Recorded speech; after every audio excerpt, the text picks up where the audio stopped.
بالدليل باش ما يقولش شي واحد من الاخوان في الجزائر الشماليه او اللي كاينين في الجزائر الجنوبيه غيقول لك كيفاش قلتوا العمامره وحاولتوا انكم تكذبوا على العمامره. ها هو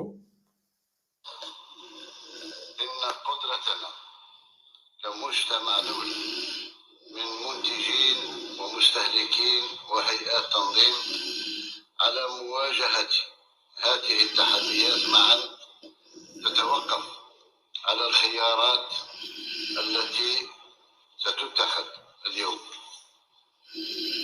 إن منتدى الدول المصدرة للغاز اليوم منظمة حكومية دولية معترف بها وقادرة على جلب الانتباه للأولويات الآتية. وتينا خيارات وين اولويات ونوض هذاك اللي حداك. تاش هاد الفضيحه، تاش هاد الفضيحه، تا فين ما مشاو دايرين شي فضيحه.